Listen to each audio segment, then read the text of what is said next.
All right, so I'm pick up with the World Quest, Hesperides of Love and Hate.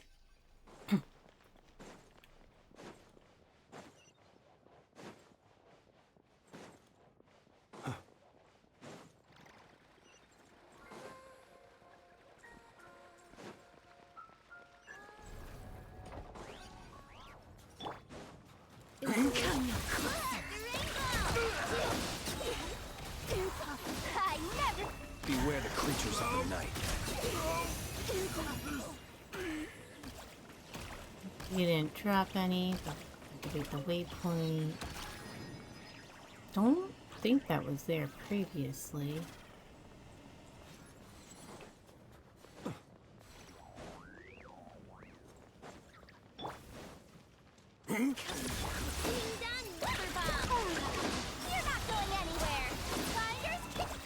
Close your eyes. Fear the dark.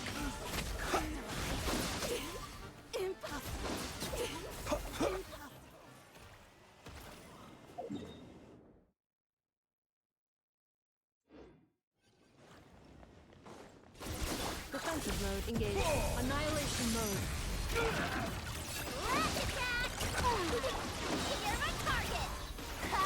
Observe. Close your eyes. Fear the dark. No, gate drops.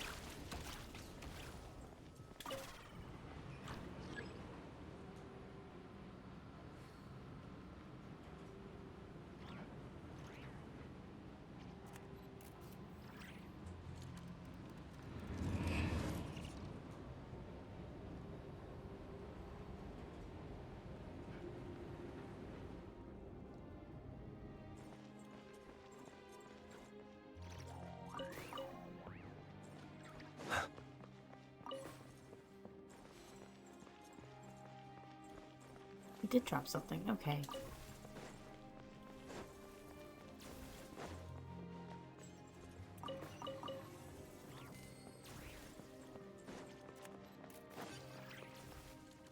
I was trying to activate the waypoint.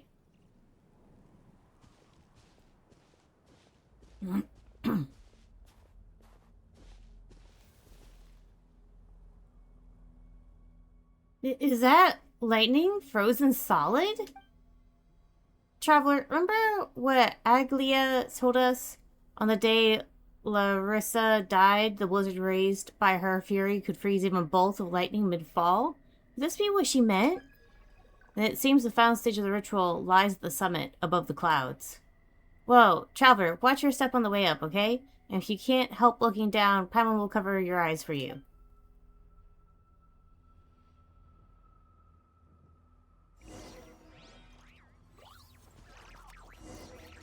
Oh, it automatically gave me the waypoint. Okay. Move up.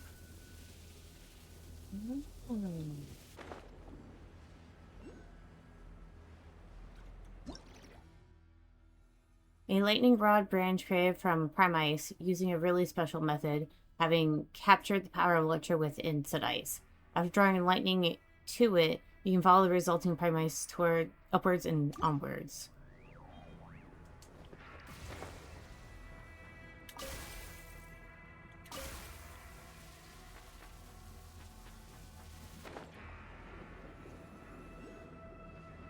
Well, let's get the Lunoculus, or not Lunoculus, Cryoculus while I'm here.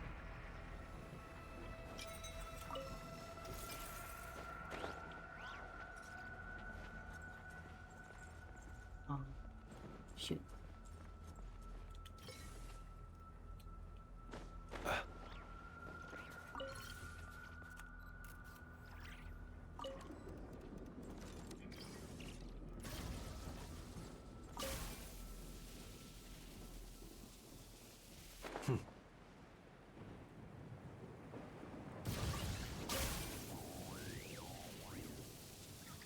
It's actually not that hard to move up with, which is pretty interesting.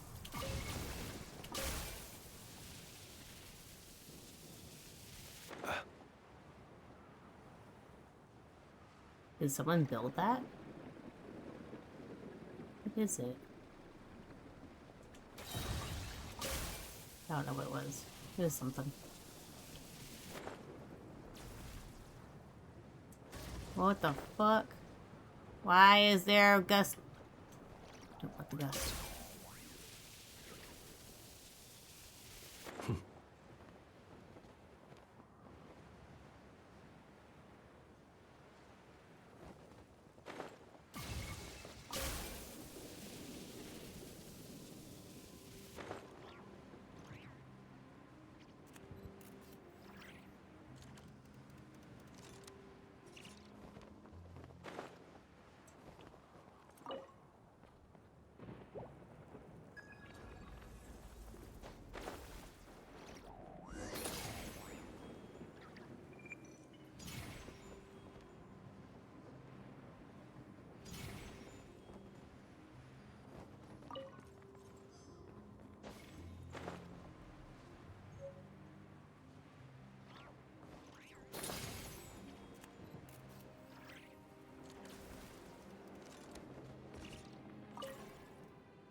So these aren't clouds, they're no.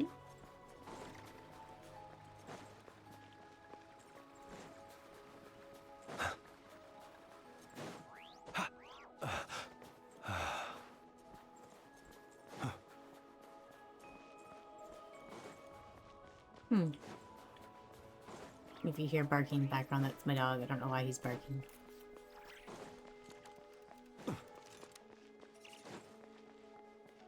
Oh, here we go.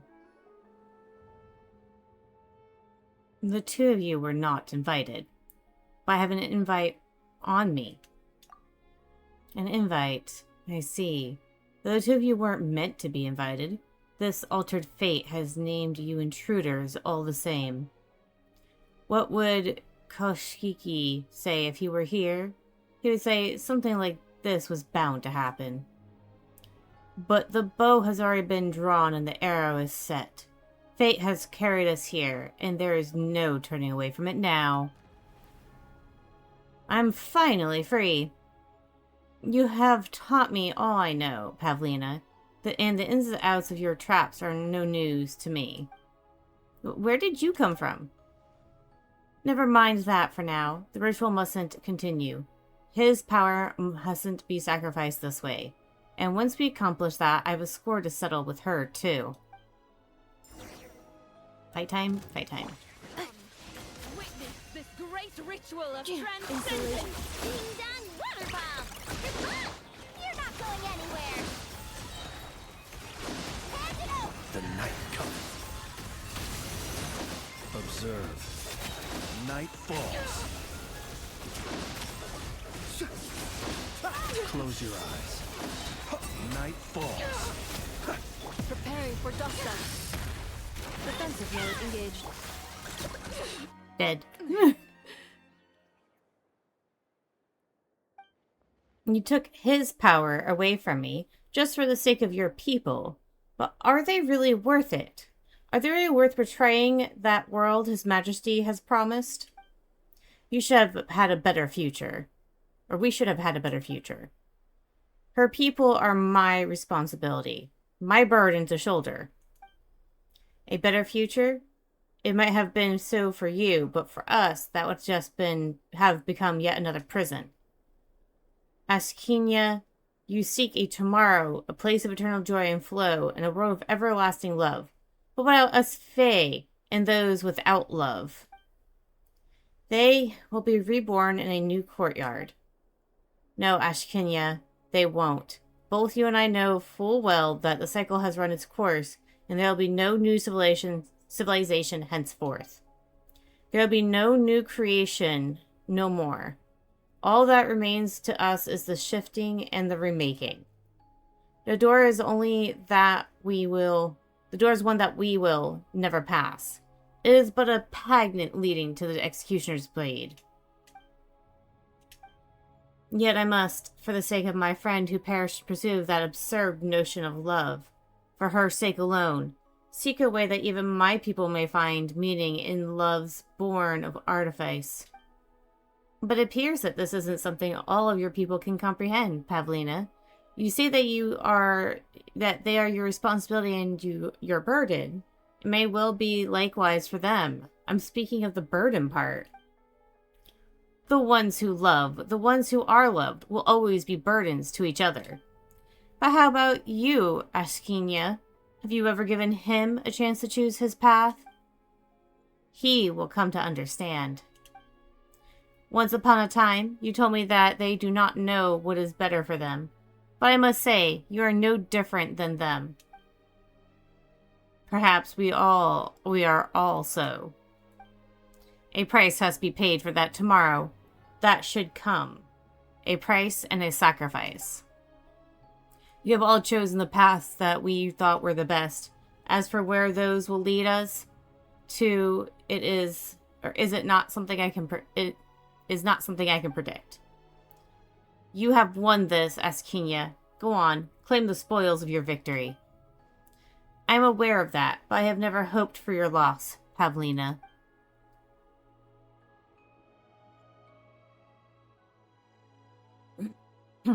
Pavlina.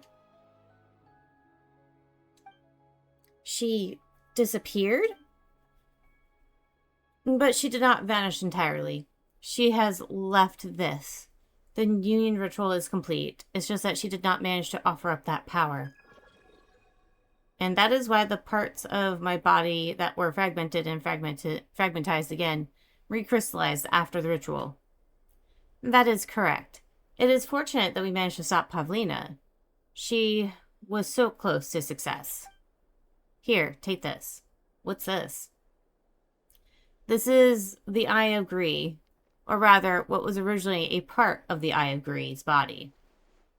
Are you sure you want us to give this to us? Also, tell us, why did you want to stop that Shegnagrok princess? Because you and I share the same purpose. And that's right. Though I already know who you are, I suppose I've yet to formally introduce myself to you. I am but a lowly court jester who once served His Majesty, the late Belisar. My name, insignificant as it is Ashkinia, or Akshina. Yes, did that serve to refresh your memory? Ismailov always complains that my introductions are far too humble, but personally, I see it as a deliberate choice in style. Akshinya. That name sounds very familiar. Well, that happens to be the name of the person who built the mechanism you're residing in right now, after all. You are the one who made goggles? Yes, it is I. So you see, goggles belongs to me. Do be good and return it now, you little thieves. Huh? I'm only teasing. Feel free to keep him with you. In that grand design, it was also I who was supposed to obtain the Eye of Grey, along with the will inside it, but since he has made his choice, I believe in the Eye of Grey. And I also believe in you, the ones he has chosen. That's enough of an introduction. Our goal is the same. To help the will inside the Eye of Grey find its body and reclaim its power. So what exactly is this power? Have you forgotten even what it is you wish to reclaim? Do you remember nothing but the will to recover what is yours? It is a thought that gives one pause, but I suppose it serves the purpose for which the plan was first devised. Your power, your body, they were created so that life may transcend life itself. And that is also why Pavlina sought to steal your power. A number of the Fae were originally servants created by the Hyperboreans. They were never perfect creations. The Snogovic can only achieve completion and perfection through rituals. And what better than a ritual with an offering that would allow the Shegnovic to transcend as well? That was what Pavlina was trying to do. She sought to cast off the shackles placed upon her at the time of creation. The truth was, however, that because her existence was incomplete, she could only draw power upon his power by performing one ritual after another endlessly. Though she is a Schnegargok, princess, and thus among the mightiest of the Fae, these ceaseless rituals nevertheless brought great pain to both her mind and will. And you said that she was close to success regardless? Her success would have been the greatest defeat for the world. The tomorrow she has in mind is a tomorrow where her people could become whole. This perhaps is how she loves them. But for the rest of the world, using such power for a purpose like that would be nothing short of a waste. It is fortunate that we were able to recover it before she could do so. That's... Paimon feels a little bad for those Snegovok. Now, pity is a conceit born of arrogance and self-importance. Perhaps those Shegnovic have no need to be pitied, nor for her so-called love. Huh. Paimon supposes you could be right. But that doesn't mean everything she's done is wrong. She did all she could and gave all she had. Yes, and that is precisely why this is the most sorrowful part of all for her. No, for all of us who dwell in this world. There comes a certain time when one realizes that you would do the same had you possessed the means to save the world with your love. Yet no one possesses a love so great nor so noble. Even one such as Pavlina can only bestow her love upon those within her reach, her people, her kin. Yet the love of the individual is far too limited. Sorry, nodding. All this sounds so complicated. Can love really do too great or too little or too limited? Some would say yes and others would say no. Yet this is what I believe. A love capable of saving more lives is love all the greater and all the more noble. So what would I become if I recovered all my power? Would I then be strong enough to save everyone? That would depend on the choice you make when the time comes. Very well. Since we share the same purpose, I am certain we shall meet again. Until that day. There is much that remains for us all to do. She's gone. How's it going with you, Goggles? Now that you've recovered some of your power, do you remember anything new? A few things, but they're all vague impressions for now. Oh, okay then. That's alright. She did say we'll see her again later anyway. So when we do, we'll just make her tell us everything. Okay, let's take a look around and collect things. Pebble of Freezing Heart. Make Sheepstone infused with the power required for the Eye of Greed to reclaim his physical form.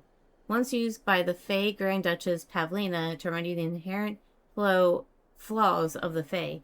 Hidden within it may lie the aspiration of how a mere mortal might ascend to a higher status through rebirth. That's not creepy at all. Okay, luxurious chest.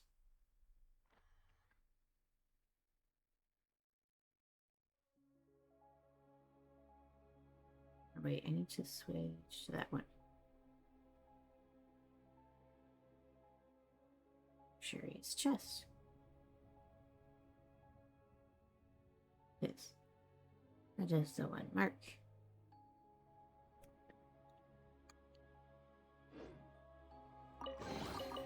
Perhaps these treasures might be of utility to you on your journey. Please, I insist.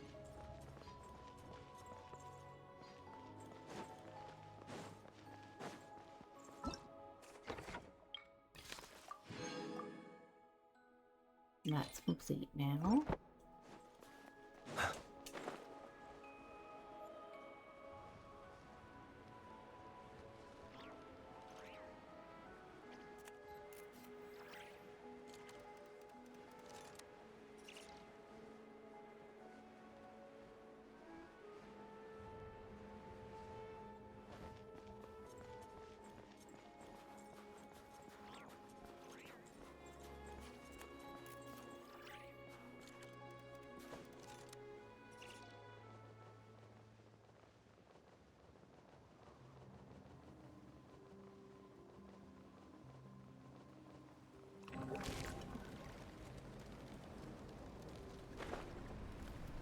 Oh shit.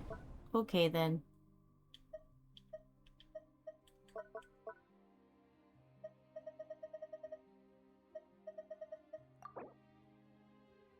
Oh. Well, that's inconvenient.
Come on.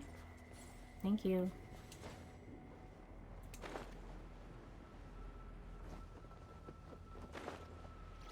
I didn't need the heat source going up, I need it going down.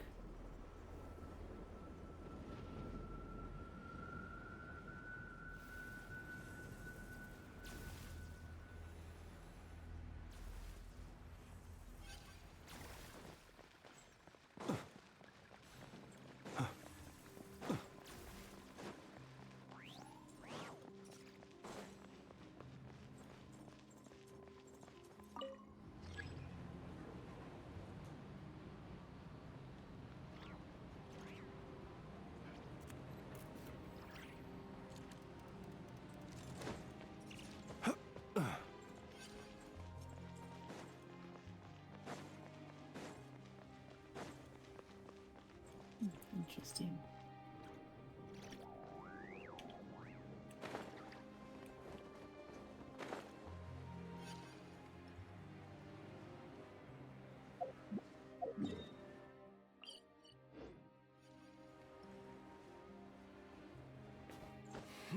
Oh.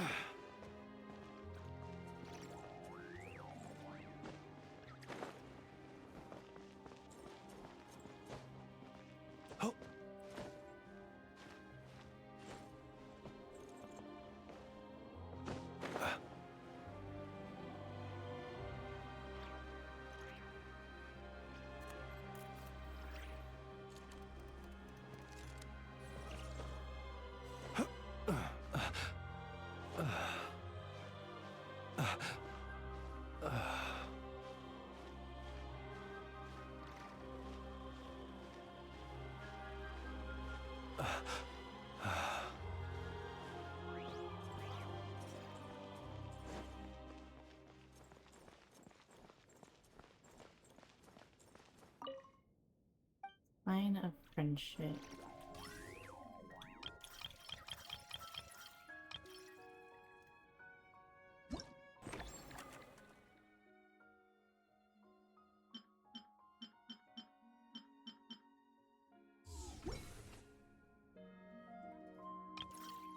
Let us.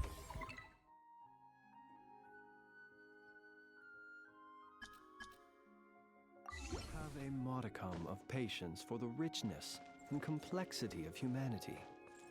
The wanton cruelty of the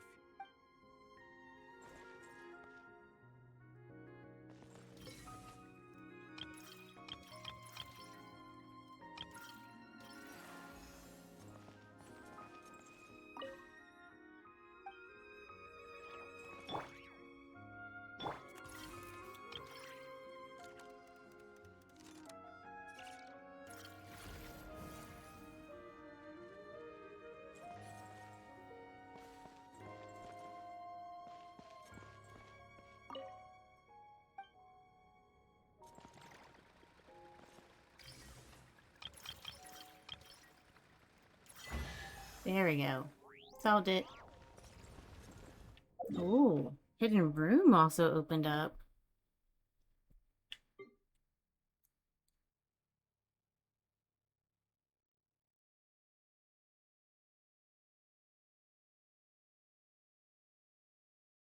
Huh, I might have marked that one thinking it was something else. Okay then. Not to be sniffed at.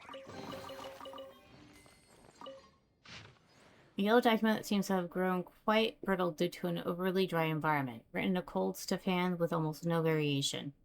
I have no love for Larissa, though she may own all that I am and possess premise and artistry, artisanary equal to mine, though she may be better in ceremonial and etiquette, such that even the previous princess, harshest amongst us, praised her, though all amongst our kin love her, believing her to be noble, elegant, and a perfect fit with all the people imagine imagine a Cernivac to be.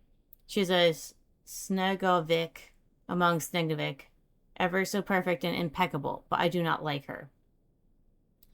A Snegovic's love is a sacrifice, a form of voluntary exchange. You open your heart and take all from it, then expect the one you love to take all from his and give it to you. But you, Larissa, the primary creation skills you have honed, your graceful actions, your gentle words, does that all exist for the sake of sacrifice? In your everyday life, the sharpening of your arts, in the many moments you spent caring for the flowers, where were you? Where could you be found in them? I asked her about this once.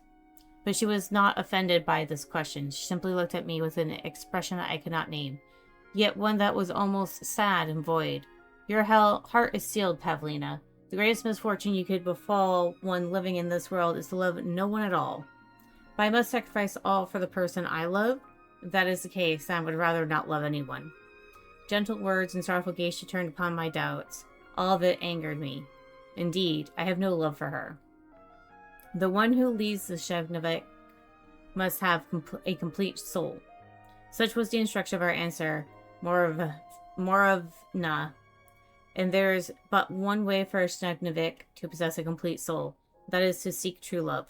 Larissa brought her chosen lover back to Hesperides with her, and when by his side she revealed such vistas of joy heretofore unseen.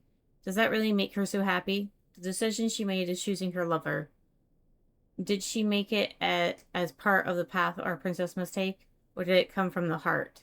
Who never can praise the man by her side. They say he is a handsome human, that they are a fine match, he and Larissa, but I find him ugly and rude besides. His vulgar behavior is hardly a harmonious pair with her elegance. When they appear together, I cannot help but feel frustrated, even nauseous. Her taste, I suppose, must be terrible. I have never liked those with a poor sense of aesthetic. I suppose that is why I never liked Larissa. That man, he deserves it. He deserves it. He deserved to have his flesh and blood fleshened, whatever, from his bones by blades forged from wind and snow alike. How dare he have second thoughts at this most important of ceremonies? Did he not know that you had sacrificed your life for this, Larissa? And yet he fled in the midst of the ritual, that cowardly human filth. That rat, that thief. You too, Larissa, you who received no reply, you who are so annoying, who had terrible taste, you deserved this. But Larissa, oh Larissa, were you ever so furious, ever so sad? Behold the clouds, they stop for you. Even the thunder has been seized by your desire to set all to rights. If this was the real you, you as you are now, why did you not burst into fury at these ridiculous rules earlier? Why did you not show forth your wrath at this false love that we must offer up? Why were you not enraged at me when I doubted you? Why did your body become so fragile when I raced towards you through the blizzard? Why were the joy and laughter that once graced your face, indeed all of you, so quickly reduced to snow foam amidst the frigid winds like tears? And when they fell on my face, why were they no colder than a single drop of icy rain? Later, I ascended to become the princess of the Shevnevik. Strange, I say, most strange. Should not one who lead us be this so-called complete soul? A truly ancient Snegargaka, one held in high esteem amongst us, looked deeply into my eyes as she held the ceremony and said, "Sometimes these things also happen." What does she mean? These things also happen? If this throne could be inherited without finding true love, what was Larissa's sacrifice for, then? How long must our race be bound by these strange rules? I must find it. I must find a way to resolve this. For the sake of my kin, trapped and bound by this absurdity they call love. For Larissa, for whom I held no love. Damn, that was deep.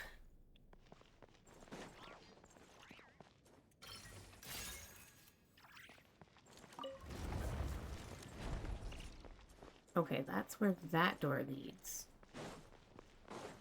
What does the other one lead to?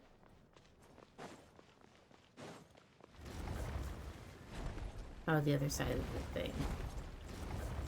Thank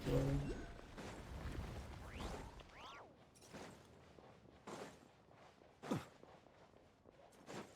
Guess it's safe to assume that the garden is open now.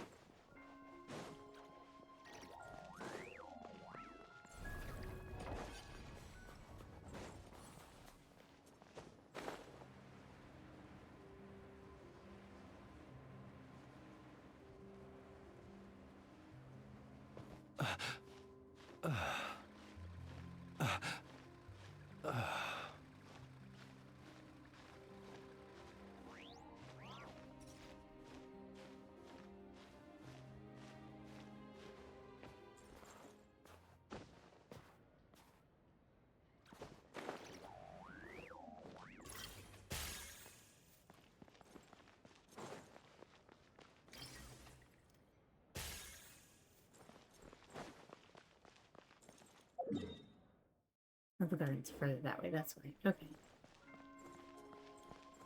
Oh, I missed a chest.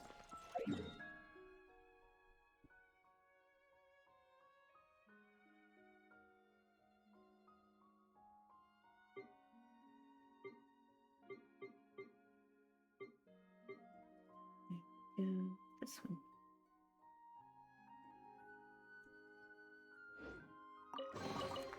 Goodness, how the world has changed. Might I ask, when did the custom of placing treasure chests in every nook and cranny come into fashion?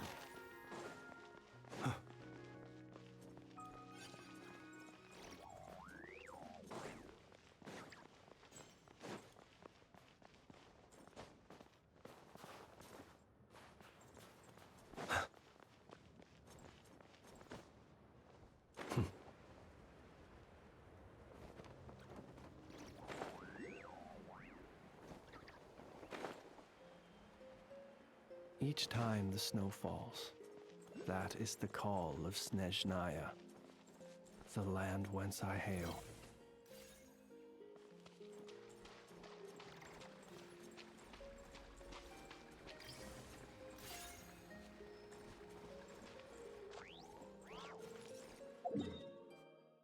Okay, so this one. Surface pins. Okay, this one. Remarkable? Remarkable. Yep, that looks to be it. The garden is now open. Not to be sniffed at.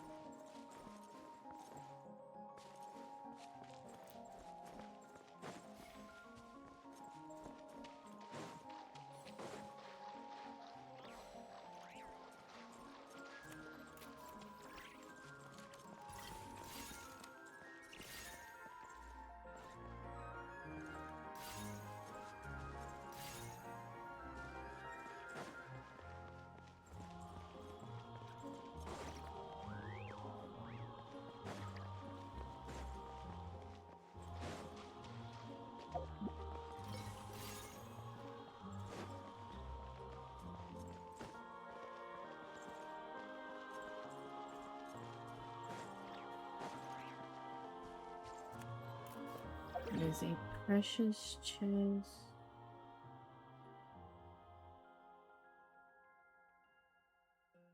Yep.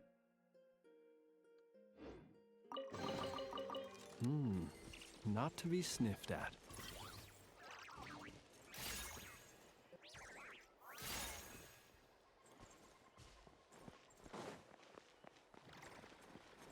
That's a common chest.